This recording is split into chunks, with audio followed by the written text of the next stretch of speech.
देखिए वही आम आदमी पार्टी जो करप्शन के खिलाफ थी, कांग्रेस पार्टी को ट्रैक्टर भर भर के गाली देती थी 2014 से पहले, आज खड़े हैं सामने।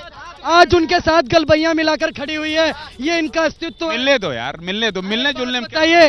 राजभर भी तो गरी आते थे।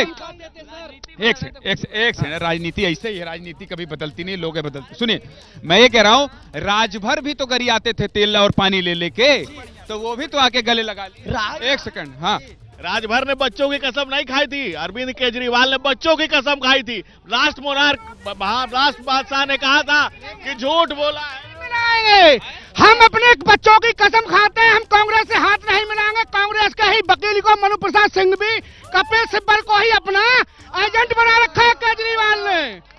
वो भी तो आओ, अरे वकील क्या, अरे वो क्या वकील है? सुनो, कपिल सिब्बल क्या वकील है जो आतंकवादियों को केस लड़े, जो पाकिस्तानियों का हमदर्द बने, वो कपिल सिब्बल कहलाता है। वो कांग्रेस पार्टी में हो सकता है, किसी देश हित की पार्टी में नहीं हो सकता। किसी देश हित की पार्टी में यह नहीं हो सकता जो विदेश से लड़े, विदेश के लिए लड़े। बताइए आप, वो केजरीवाल जो रोते थे, एक बार तो केजरीवाल क्या कही थी, केजरीवाल चले जाएंगे, केजरीवाल हरियाणा में उत्तर प्रदेश।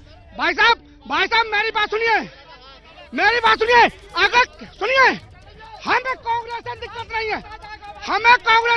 नहीं है, सुनिए, हमें केजरीवाल की बदौलत तुम्हारी आवाज निकल रही है आज। केजरीवाल की बदौलत, मोदी की बदौलत निकल रही है, मोदी की बदौलत। अरे केजरीवाल चल रहा है, दिल्ली जुबादी, केजरीवाल चल रहा है दिल्ली जुबादी। भैया ऐसा नहीं बोलना। आज आप देखिए, आज मुस्लिमों को पंडितों को नहीं, आज तक तिलक लगाने तो हिंदू नहीं होते। राहुल, गलत होता है। ठीक है, भैया, क्या करते हैं आप, क्या करते हो? ठीक है। मोदी जी ने पूरे विश्व में भारत का नाम ऊंचा किया है। घर घर मोदी, 2024 में मोदी जी आएंगे। मोदी, अरे छाती पीट के बीमार हो जाओगे। 80 सीट, अरे शांत गदाधारी भीम, शांत। अरे शाम, अरे उठ पटांग बोल रहे हैं यार। एक सेकंड, गाली गलौज नहीं भाई। हाँ, माफी चाहते हैं भाई, इतने जोश में आ गए। ठीक है भाई, ठीक है, इतना गुस्सा नहीं, इतना। हाँ, आज केजरीवाल की पावर को और काम को देख के मोदी को अटैक पड़ने वाला है। अब आप अटैक मनाएंगे, ये फालतू की बात मत करिए आप। ये क्या बात बोल रहे हैं आप, ऐसी बात बोल रहे हैं आप। ये क्या अटैक नहीं, हाँ, जल्दी बोल। देखिए, झूठ बोला है तो उस पर कायम रहो जफर। आदमी को साहिबे किरदार होना चाहिए। केजरीवाल का किरदार तो किराएदार जैसा है, सुबह यहाँ शाम वहाँ। केजरीवाल कब पलट जाए, पलटू राम भी शर्माए केजरीवाल से। अभी एक हफ्ते पहले केजरीवाल ने जाकर कहा था कि कांग्रेस और आ रहा हूँ।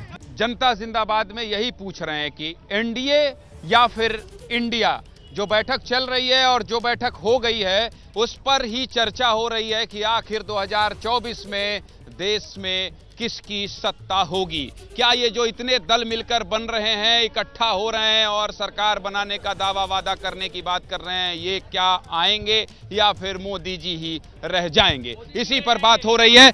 आपका क्या रिएक्शन है, आप बता दीजिए, फिर आ रहे हैं। मोदी जी जाएंगे 2024 में। ठीक है, अभी फिर आपके पास आएंगे, बोलिए। मैं कह रहा हूँ, इंडिया नाम अच्छा है, देशभक्ति का नाम है, स्वागत होना चाहिए। लेकिन अभी बाढ़ आई दिल्ली में, सब पार्टियां मिलकर भाजपा को कोस रही थी। 2 दिन पहले आईटीओ बराज पे इंडियन आर्मी के जवानों ने और अधिकारियों ने मिलकर के आईटीओ बराज का ऑपरेशन किया और बाढ़ कम हुई। इंडिया और इंडिया बात करिए ना, कहाँ सारे, अब आप नाली पे चले जाए। सारे पार्टियों को इंडिया नाम है, आर्मी को धन्यवाद एक बार कर दें कि करने के लिए नाम सार्थक हो जाएगा। अच्छा, दूसरा, मोदी जी ये भी कहते हैं कि जब जो है बंगाल में भी चुनाव हुआ, और बंगाल में चुनाव हुआ तो वहां देखे, पंचायत चुनाव में देखे कैसे हिंसा हुई, लोग कैसे मर रहे हैं भाई। ये तो लॉ एंड ऑर्डर राज्य सरकार का मसला है ना, ये तो राज्य सरकार का मसला है, लॉ एंड ऑर्डर। लेकिन इस पर कोई नहीं बोला, एक सेकंड, हाँ, इस पर कोई नहीं बोला। सुन लीजिए, आ रहा हूं। देखिए, ये जो इंडिया शब्द है ना, इससे अच्छा भारत रखते। एक बार अटल जी में इंडिया साइनिंग हुआ था, क्या हश्र हो गया। आरजेडी कह रही है बीजेपी को तो इंडिया बोलने में भी दिक्कत होगी। रख लिया, भारत रखते तो काम चल जाता। हमारा भी सुन लीजिए ना, आरजेडी कह रही है कि इंडिया बोलने में दिक्कत होगी बीजेपी को। हाँ, इसलिए इंडिया में फिर डूब जाएगा लुटिया, जैसे अटल जी में इंडिया साइनिंग हो गया था। इसको बोलिए भारत नाम रखें, अभी भी उसको चेंज करा दीजिए, हिंदुस्तान रखें। आलोक वत्स कह रहे हैं, बात मान लीजिए। हाँ बोलिए। देखिए, मैं मानता हूँ कि 9 साल पहले के बातों बात होनी चाहिए। मोदी जी कहते थे 18 करोड़ युवाओं को रोजगार देंगे, बात कहाँ है, कोई नहीं पूछता। इन्होंने कहा महंगाई कम करेंगे, कोई नहीं पूछता। इन्होंने कहा अर्थव्यवस्था को मजबूत करेंगे, रसाल में तो बांट दिया। लेकिन आज 48 दलों को इकट्ठा करके चुनाव लड़ने के लिए निकले हैं। ये जनता जिंदाबाद है और जनता जिंदाबाद में हम लगातार आपको ये दिखाएंगे, बताएंगे और समझाएंगे कि क्या हो रहा है। पत्रकारिता कोई इमोशन नहीं है, ना अपना कोई ज्ञान देना है और ना कोई विचार थोपना है। पत्रकारिता क्या है? पत्रकारिता का मतलब है सही जानकारी इकट्ठा करना और तथ्य बताना। पत्रकारिता आज जितने महत्वपूर्ण दौर में है, शायद पहले नहीं थी। इस दौर से निकलने के लिए सिर्फ सच दिखाने की जरूरत है, वो सच जो आपके हित को आगे रखे। इसलिए अब रात 9 बजे प्राइम टाइम नहीं होगा, ये आपका टाइम है। जगविंदर पटियाल के साथ देखिए पब्लिक इंटरेस्ट 17 जुलाई से सोमवार से शुक्रवार रात 9 बजे सिर्फ एबीपी न्यूज पर। एबीपी न्यूज आपको रखे आगे।